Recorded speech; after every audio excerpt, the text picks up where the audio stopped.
बात करेंगे मटेरियल्स के बारे में कि हमें कौन सा पेंसिल लेनी चाहिए, नहीं लेनी चाहिए। ऐसा मटेरियल जिससे हम एक आर्ट वर्क को बना सके।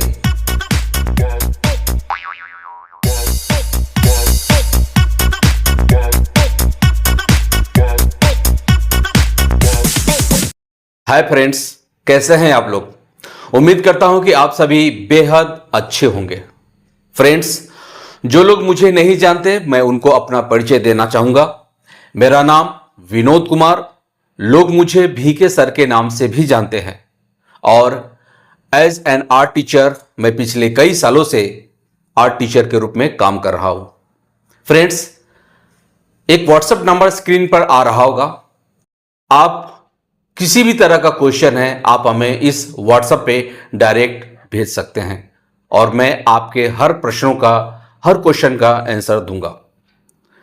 तो फ्रेंड्स, आज हम जिस टॉपिक को लेकर आए हैं, आपको थंबनेल में पता चल गया होगा। जी हां, आज हम बात करेंगे मटेरियल्स के बारे में। उन आर्ट लवर्स के लिए, उन बिगिनर्स के लिए जो कहीं ना कहीं उनको एक भ्रम है कि हमें कौन सा पेंसिल लेनी चाहिए, नहीं लेनी चाहिए, क्या अच्छे ब्रांड की लेनी चाहिए या फिर लोकल पेंसिल लेनी चाहिए। इसी भ्रम को दूर करने के लिए आज पूरे डिटेल में आपके साथ हर एक बात को मैं शेयर करूंगा और मैं बताऊंगा कि आपको किस तरह का मटेरियल्स लेना सही रहेगा। तो फ्रेंड्स, अगर अभी तक आप हमारे चैनल को सब्सक्राइब नहीं किए हैं तो अभी आप हमारे चैनल को सब्सक्राइब करें, लाइक करें, शेयर करें और हां, बेल आइकन को जरूर दबा दें। मटेरियल है क्या? देखो, मटेरियल कुछ भी हो सकता है।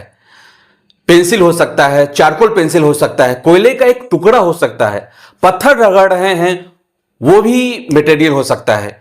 तो बेसिकली आप ये समझो कि वो चीजें जिसे हम एक आर्ट वर्क को बना सके वो मटेरियल कहलाता है। देखो, अपने सोच को लिमिट मत रखना, अपने सोच को ओपन रखना, खुला रखना, ठीक है।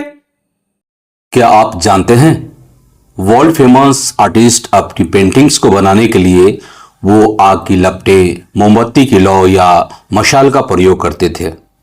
Amazing, right. लेकिन शुरुआती दौर में जब आप सीख रहे हो तो राइट टूल्स, ड्राइंग फंडामेंटल है, वो सीखने की जरूरत है ताकि आप किसी भी लेवल पे अमेजिंग वर्क बना सको। और जब आपकी ड्राइंग स्किल इंप्रूव होती है, जब आपकी ड्राइंग स्ट्रांग होती है, तो आप किसी भी मीडियम के एक्सपर्ट बन सकते हो। एक अच्छा आर्ट वर्क डिपेंड करता है मटेरियल के ब्रांड पे। आपको क्या लगता है, हाँ या ना? आंसर है बहुत बड़ा ना।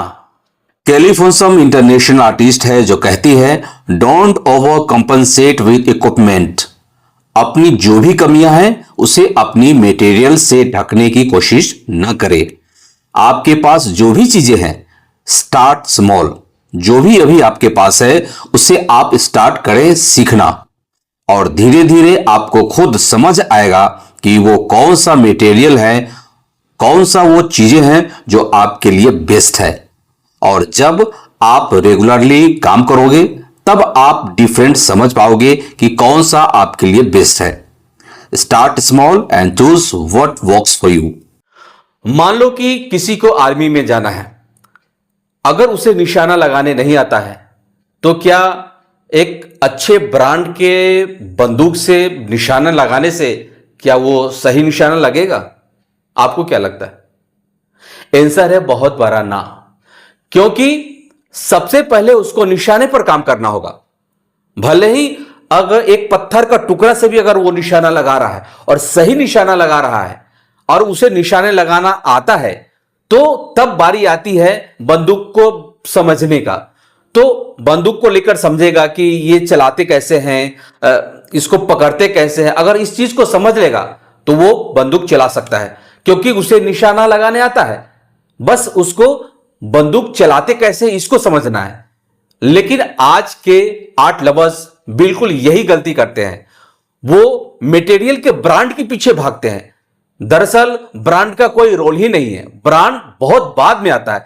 सबसे पहले आपको यह समझना है कि अगर कोई भी मटेरियल हो, वो लोकल से एक मामूली कम पैसे का भी मटेरियल है, अगर आप उसको अच्छा से चलाने जानते हैं, अगर आप उससे अच्छा ड्राइंग या पेंटिंग बना सकते हैं, तो वो ज्यादा कारगर है, ना कि आप किसी ब्रांड के पीछे भागे। ऐसा कोई जरूरी नहीं है कि वो कोई बड़ा ब्रांड है तो वो उससे अच्छा बनाएगा। तो आजकल के आर्टिस्ट यही गलती करते हैं कि जो भी बड़े बड़े आर्टिस्ट है, जो अच्छे अच्छे ब्रांड कंपनी का मटेरियल्स का यूज करते हैं, तो लोग उसी के पीछे भाग रहे हैं। यूट्यूब पर जाकर सर्च करते हैं कि ये फलाना आर्टिस्ट किस तरह का मटेरियल्स का यूज करते हैं, और उसी को समझने और जानने में लगे हुए, जो कि यही सबसे बड़ा गलती करते हैं वो लोग। तो आज के इस वीडियो में हम यही चर्चा करेंगे कि हमें किस तरह का मटेरियल्स लेना चाहिए और किस तरह का नहीं लेना चाहिए। फ्रेंड्स देखो, सबसे पहले आप ये समझ लो कि मटेरियल को कंट्रोल कैसे करते हैं। ब्रांड के पीछे मत भागो। ज्यादातर आर्ट लवर्स जो है, जो भी आर्टिस्ट है या जो बिगिनर्स है, वो ब्रांड को देखने लगते हैं। ये देखते हैं कि ये आर्टिस्ट किस ब्रांड को फॉलो कर रहा है, किस ब्रांड के मटेरियल्स का यूज कर रहा है, और लोग उसी के पीछे भागने लगता है। जबकि गलती वहां नहीं, गलती उसके मटेरियल पर नहीं, उसके स्किल के ऊपर है।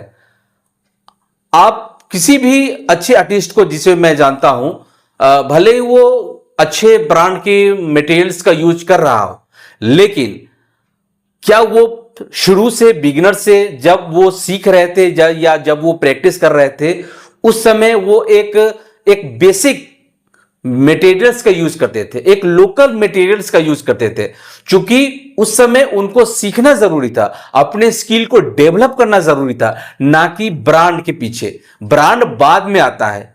मैं बार बार यही बोलता हूं उन सभी बिगिनर्स को, उन सभी आर्ट लवर्स को, कि आप ब्रांड के पीछे नहीं भागे। आप कोई भी मटेरियल लो, 2 रुपए का, 3 रुपए के मटेरियल से भी आप अच्छा आर्ट वर्क बना सकते हैं।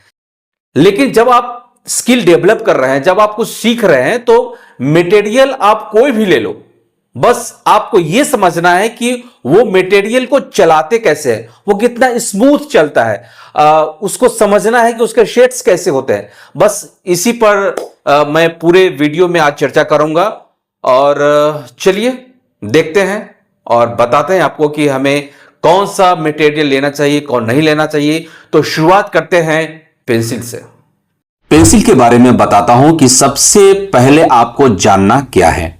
देखो, पेंसिल में सबसे ज्यादा जरूरी है उसके शेड्स को जानना। बचपन से हम लोग पेंसिल का इस्तेमाल करते हुए आए हैं। रेगुलर हम पेंसिल का इस्तेमाल करते हैं। अप्सरा, नटराज, ये सब ब्रांड जो इंडिया में चल रहे हैं। पर जब हम ड्राइंग सीखते हैं, पर जब हम ड्राइंग की बात करते हैं, तो जरूरी है कि उसके शेड्स को जाने कि पेंसिल्स की शेड्स क्या है। हम डिफरेंस शेड्स कैसे पा सकते हैं, क्योंकि लास्ट में जो खेल है वो शेड्स का ही है कि आप कितने शेड्स बना सकते हो कि आप एक पार्टिकुलर टूल का इस्तेमाल करके। तो इस पेंसिल में हम शेड्स जानने हैं हमें। अगर आप समझ जाते हो तो ब्रांड बिल्कुल भी मैटर नहीं करेगा। इसमें ब्रांड बिल्कुल भी मैटर नहीं करेगा। शेड्स जो आप समझ जाते हो तो हाईली रियलिस्टिक बना सकते हो एक 3 रुपए की पेंसिल से भी।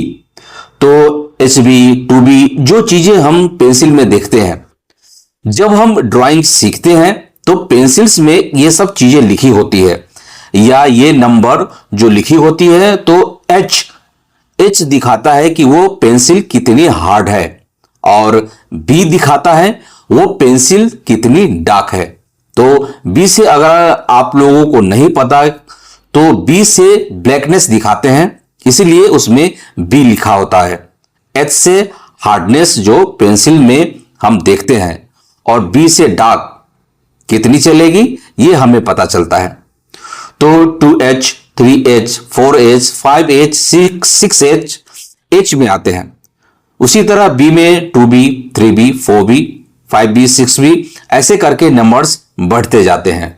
और जो मिडिल में रहता है, बीच में रहता है, तो HB होता है। ओके, जितनी ज्यादा पेंसिल हार्ड होगी वो लाइट चलाएगी, और जितनी ज्यादा पेंसिल बी डार्क जितनी बढ़ेगी, बी उसमें बढ़ेगी, उसमें 3B 5B 6B उतनी डार्क होगी। तो ये आपको समझनी है, यानी जितनी H बढ़ेगी उतने हार्ड लाइटनेस बढ़ेगी, जितनी B बढ़ेगी उसे उस पेंसिल में डार्क होती जाएगी, उतनी पेंसिल सॉफ्ट होती जाएगी। तो अपोजिट तरीके से भी समझ सकते हो, हार्ड लाइट ब्लैक यानी सॉफ्ट। ओके सर, जब ब्रांड मैटर नहीं करता, क्वालिटी मैटर नहीं करती, तो कोई पेंसिल 3 रुपए की, कोई पेंसिल 3000 रुपए की, ऐसा प्राइस डिफरेंस क्यों? सबको बराबर होनी चाहिए। देखो, जब एक बच्चे को सिखाओ कि ये रेड कलर है, ये येलो कलर है, तो वो सिर्फ बेसिक कलर ही सीख पाएगा। लेकिन जैसे जैसे वो बड़ा होगा और उसको ये समझ आएगा कि रेड है, ये डार्क रेड है, ये लाइट रेड है, ये क्रिम्सन है, ये स्कारलेट है, अलग अलग शेड्स सीखेगा, वो धीरे धीरे डिफरेंस क्या है रेड में ये समझ आएगा उसे। लेकिन बचपन से वो नहीं समझ पाएगा। वैसे ही बचपन से जब आप ग्रो करोगे, आपकी आर्ट स्किल इंप्रूव होगी, तब आपको समझ आएगा कि बेसिक मटेरियल्स में और एडवांस मटेरियल्स में क्या फर्क है। शुरू से ही एडवांस मटेरियल्स आपको दे दी जाए तो आपको डिफरेंसेस समझ नहीं आएगी। इसलिए हमेशा शुरुआत छोटी चीजों से, यानी कि बेसिक चीजों से करो, ताकि आप अपने स्किल को एक अलग लेवल तक ले जा सको। तब आप डिफरेंसेस पैदा कर पाओगे, डिफरेंसेस समझ पाओगे, फिर आप अच्छे मटेरियल्स ले पाओगे। तो बात करते हैं मैकेनिकल पेंसिल की। मैकेनिकल पेंसिल पर्सनली मुझे काफी अच्छे लगते हैं। उसको इजीली आप कहीं भी ले जाके आप ड्राइंग स्टार्ट कर सकते हो। पतले जो पेंसिल आते हैं 0.5 mm, 0.3 mm, इनको आपको शार्प भी नहीं करना पड़ता, तो आप इजीली ड्राइंग कभी भी स्टार्ट कर सकते हो। और 2 mm की मोटी रिफिल वाली पेंसिल भी आती है।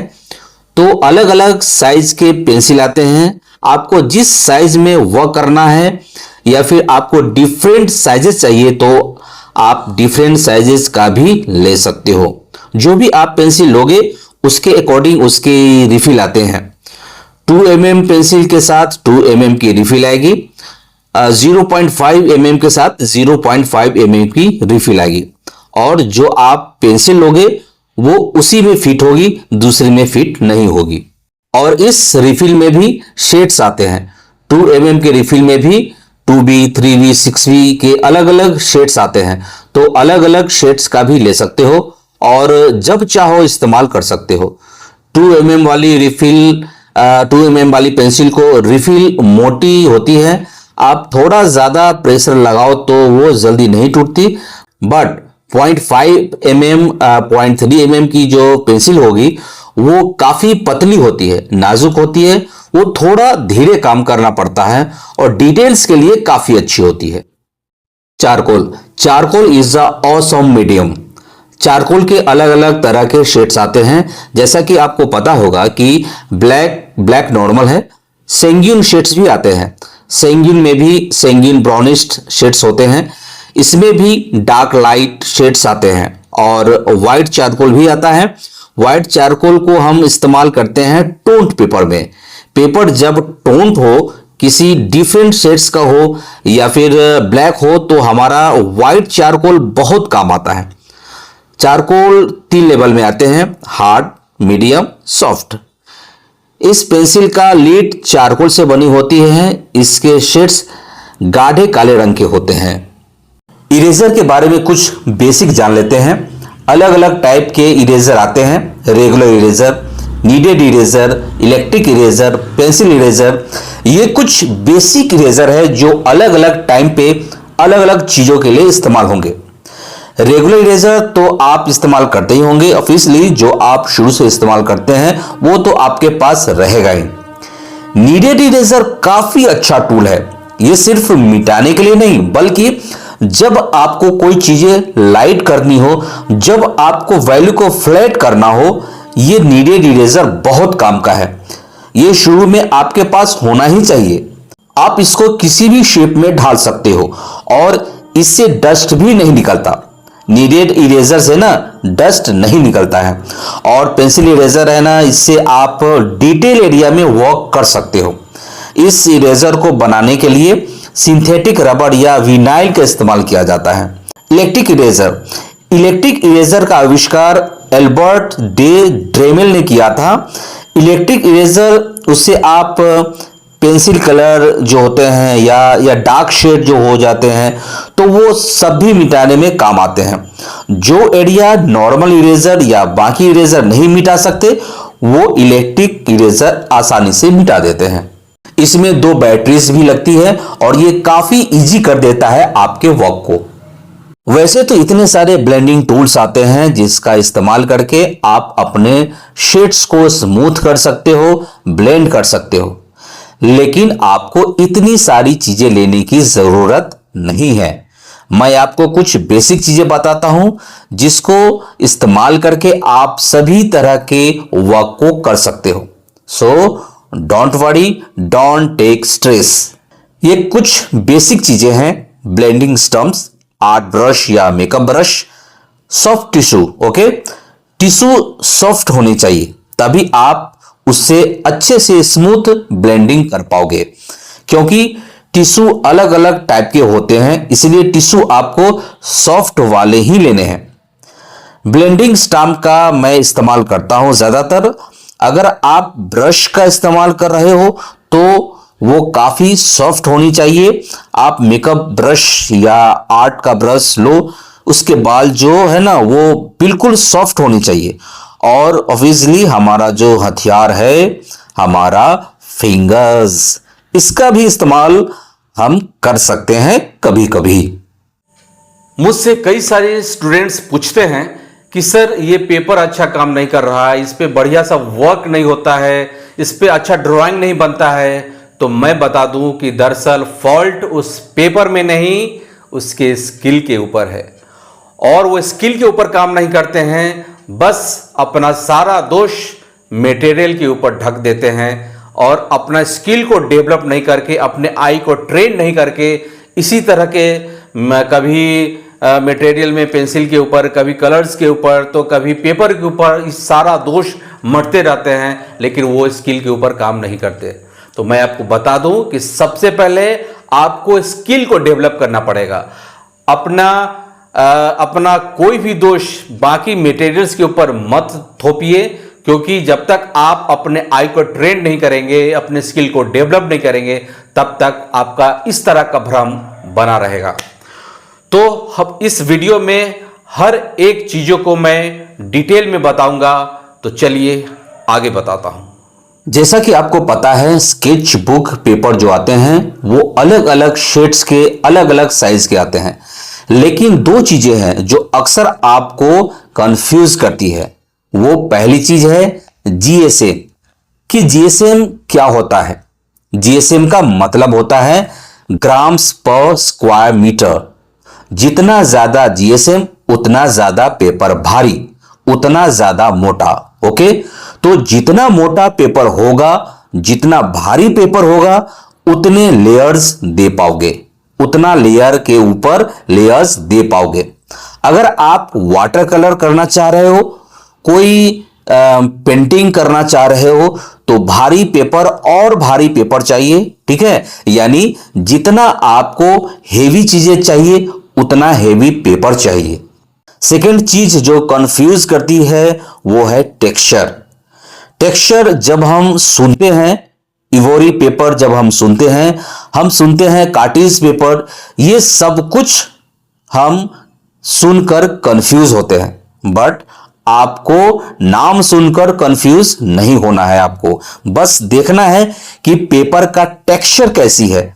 अगर वो पेपर एकदम स्मूथ है, एकदम चिकना है, तो उसमें जो पेंसिल की शेड्स होगी वो अच्छे से चलती नहीं है, एकदम से लाइट दिखेगी पेंसिल। और अगर बहुत ज्यादा टेक्सचर है तो आप उसमें स्मूथ ब्लेंड नहीं कर पाओगे। तो ये कुछ अलग अलग टेक्सचर के अलग अलग खूबियां होती है। तो नॉर्मल जो टेक्स्ट बुक आते थे वो हम स्कूल में लिखते थे एक टाइम। वो जो पेपर होते हैं वो अराउंड 60-70 अराउंड जीएसएम के होते हैं। उसमें आप ड्रॉ कर सकते हो, प्रैक्टिस कर सकते हो, बट आप इसमें डिटेल्स नहीं कर सकते क्योंकि ये बहुत पतले होते हैं, इसमें लेयर्स ज्यादा नहीं दे पाओगे। और ऐसे जो ड्राइंग के स्केच बुक आते हैं क्लासमेट के, वो अराउंड 100 जीएसएम के होते हैं, उसमें आप ज्यादा लेयर्स दे सकते हो, बट बहुत ज्यादा लेयर्स नहीं दे सकते, बहुत ज्यादा डिटेल्स नहीं दे पाओगे। धीरे धीरे ग्रेड्स बढ़ती है, धीरे धीरे जीएसएम बढ़ती है, धीरे धीरे टेक्सचर आती है, धीरे धीरे जब आप टेक्निक सीखने लगोगे, कौन सी टेक्स्ट बुक कब चाहिए, ये बनाते बनाते आपको समझ आ जाएंगे। आपको शुरुआत में न्यूज प्रिंट पेपर तो लेने ही चाहिए, जो अक्सर लोगों को नहीं पता होता है। मैं आपको दिखा देता हूं कि ये न्यूज प्रिंट पेपर कैसे होते हैं। आपको चाहिए न्यूज प्रिंट पेपर, जो सस्ते होते हैं, ये पतले होते हैं, ये बड़े बड़े शेड्स में आते हैं। तो क्या है ना कि आप जब ड्राइंग की प्रैक्टिस करोगे, फ्री हैंड प्रैक्टिस करो, तो आप इसमें बड़े बड़े स्केचेस के ड्राइंग, चारकोल स्टडीज, ये सब के लिए बहुत अच्छे होते हैं। और इसकी जो सरफेस रहती है, इसमें जब आप चारकोल से स्टडीज करोगे तो आप कॉटन का कोई भी कपड़ा लेकर जब इसको पोंछोगे तो एक बार में साफ हो जाता है। तो क्विक स्केचेज के लिए बहुत अच्छे होते हैं। न्यूज प्रिंट बहुत जरूरी है, शुरू में आपको प्रैक्टिस के लिए ले लेना चाहिए। तो जब आप ड्राइंग करोगे, अच्छे से शेड्स करके डिटेल देकर कंप्लीट कर लोगे, तो आप चाहोगे कि ड्राइंग को आप संभाल के रखो, वो फैले नहीं, वो एकदम सुरक्षित रहे। तो उसके लिए आपको दो चीजें चाहिए शुरुआत में, ट्रेसिंग पेपर या बटर पेपर और फिक्सेटिव। जो शुरुआत में आप अरफीना के जो फिक्सेटिव आते हैं, बेसिकली इंडिया में यूज होते हैं, मोस्टली वो ले सकते हो। ये शुरुआती दौर के लिए इनफ है। ये मार्केटिंग इसकी कैमल करती है, तो मोस्टली इंडिया में यही यूज होता है। ये शुरुआत के लिए काफी अच्छा है। वैसे तो फिक्सेटिव बहुत टाइप के आते हैं। कोई फिक्सेटिव वो होता है जो सिर्फ ड्राइंग में इस्तेमाल करते हैं, तो कोई बेस्ट रिजल्ट देता है। कोई ड्राई पेस्टल के लिए आता है, कोई ऑयल पेस्टल के लिए आता है। तो अलग अलग टाइप के फिक्सेटिव मार्केट में अवेलेबल है। अलग अलग मीडियम के लिए अलग अलग तरीके का इस्तेमाल होता है। किसी में 2 लेयर्स देने पड़ते हैं, किसी में 3 लेयर्स देने पड़ते हैं। शुरुआत में जो मैं बता रहा हूं आप वही लो, बेकार की बातों में ना दिमाग लगाने की जरूरत नहीं है। जब आप बहुत टाइम दे चुके होगे, 1 साल, 2 साल, 3 साल, जब आप सीख जाओगे बहुत कुछ, जब आप एग्जीबिशन लेवल के बनाने लगोगे, जब प्रोफेशनल वर्क करने लगोगे, कमीशन वर्क करने लगोगे, तब आपको समझना पड़ेगा कि कौन फिक्सेटिव मेरे वर्क के लिए अच्छा है। शुरू में आपको नहीं सोचना है, वरना आप मेरे मुद्दों से भटक जाओगे। क्या आपको पता है कि जिस व्यक्ति का आर्ट स्किल्स अच्छी होती है, उसको पावर पॉइंट प्रेजेंटेशन या वेबसाइट या होम डिजाइनिंग जैसे विजुअल एक्टिविटी जो भी होते हैं, वो आम आदमी से बेहतर कर सकता है। वो जैसे कि 2 भाई है, एक राम एक श्याम। राम के पास है technical knowledge plus art skills, Shyam के पास है टेक्निकल नॉलेज।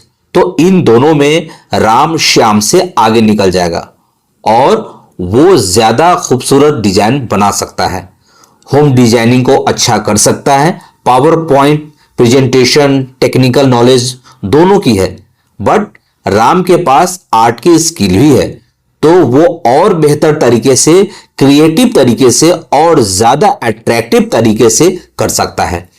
तो ये आर्ट स्किल्स होने का बहुत अच्छा फायदा है। Amazing, right? देखो, जब कोई गिटार बजाता है तो पहले उस गिटार को ट्यून करता है। ट्यून इसलिए करता है ताकि उसमें स्ट्रिंग की आवाज सही से निकले और वो आवाज स्मूथ निकले, अच्छा निकले, इसलिए वो ट्यून करता है। ठीक वैसे ही अपने एक आर्ट लवर्स को एक ड्राइंग बनाने के लिए अपने मटेरियल को ट्यून करना जरूरी है। और ट्यून आप अपने मटेरियल को करोगे तो आप अच्छा रिजल्ट पा सकोगे। तो सबसे पहले पेंसिल को अच्छे से ट्यून करना है। उसके लिए हमें चाहिए कटर, हमें चाहिए सैंड पेपर और पेंसिल। तो पेंसिल हम कुछ इस तरह से काटेंगे। पहले लीड को लंबी करने के लिए इस तरह से काटेंगे। आप देख सकते हो कि मैं पेंसिल को किस तरह से काट रहा हूं। ध्यान से करना है, शुरू में लीड टूटने का भी चांस है, तो सस्ते पेंसिल पर ही ट्राई करो। इसे ना लीड लंबी मिलेगी और लंबी लीड काम आएगी जब हम स्टडीज करते हैं, हम अपने वर्क में वैरायटी लाते हैं। उस वक्त जब लंबी लीड निकले तो आप सैंड पेपर पर रब कर लीजिए ताकि आपको एक पॉइंट मिल जाए, एक लीड मिल जाए, एक नुकीली पेंसिल मिल जाए। तो इस तरह से अपने पेंसिल को ट्यून करते हैं अपने स्टडी से पहले। लंबी लीड वाली पेंसिल और नॉर्मल पेंसिल दोनों रखनी है, ये आपको काम आएगी स्टडीज करते समय। अदर मटेरियल्स कुछ बेसिक बताता हूं। ये tape, paper tape, masking tape भी बोलते हैं, और ये क्लिप, ये बहुत काम आते हैं। क्लिप का भी इस्तेमाल होता है, इस तरीके से बोर्ड में लगाने में बहुत काम आते हैं। तो बहुत इजी कर देता है आपके प्रोसीजर को ओवरऑल। अरे सर, इतना बता दिया, हमें क्या लेना है ये तो बताओ। वैसे तो मन तो सब कुछ लेने का करता है, बट मैं पढ़ सकता हूं आपकी भावनाएं। बट शुरू में अपने आप को लिमिटेड रखना है। पेंसिल आपको रखनी है रेगुलर 8 लाइन की शेडिंग पेंसिल्स आती है, HB से लेकर 10 बीट तक उसके शेड्स होते हैं, इनफ है। 1 mechanical pencil, pencil just to understand कि वो कैसे काम करती है, ये हैबिट बनेगी आपको। इरेजर आप ले लो, रेगुलर इरेजर, एक नीडेड इरेजर, एक पेंसिल इरेजर। मैकेनिकल इरेजर की आपको शुरू में जरूरत नहीं है। पेपर ले लो आप, नॉर्मल नोटबुक जिसमें हम लिखते हैं वो वाली, और एक कोई भी ड्राइंग कॉपी ले लो, और न्यूज प्रिंट पेपर ले लो आप, कोई सा भी। ये कुछ अदर मटेरियल्स हैं जो आपको रख लेने हैं, और जैसे जैसे आप इंप्रूव करते जाओगे वैसे वैसे आपको मटेरियल्स की जरूरत पड़ती रहेगी। अभी आपके लिए बस इतना सामान ही ले लो, इतना काफी है। तो फ्रेंड्स, मटेरियल के ऊपर जो भी आपका भ्रम था, उम्मीद करता हूं कि वो सारा भ्रम टूट गया होगा। क्योंकि जो लोग मटेरियल के पीछे भागते हैं और ब्रांड के पीछे भागते हैं, उम्मीद करता हूं कि इस वीडियो को देखने के बाद आपका सारा भ्रम दूर हो गया होगा। तो अब से इतना ध्यान रखेंगे कि आप अपने स्किल को ज्यादा डेवलप कीजिए, ब्रांड के पीछे मत भागिए। बस आपके पास जो भी जिस तरह का भी मटेरियल हो उसको लीजिए और बस शुरू हो जाइए अपने स्किल को डेवलप करने के लिए। तो फ्रेंड्स, अगर अभी तक आप हमारे चैनल को सब्सक्राइब नहीं किए हैं तो अभी आप हमारे चैनल को सब्सक्राइब करें, लाइक करें, शेयर करें, और हाँ, बेल आइकन को जरूर दबा दें। साथ ही कमेंट्स भी हमें जरूर करें, क्योंकि आपके कमेंट्स के द्वारा ही हम जान पाते हैं कि आप कहां तक सीखे हैं, कहां तक जाने हैं, और आप किन चीजों पर और अगला वीडियो देखना चाहते हैं। तो मिलेंगे एक नए टॉपिक के साथ अगले वीडियो में। तब तक के लिए लव आर्ट, लिव आर्ट।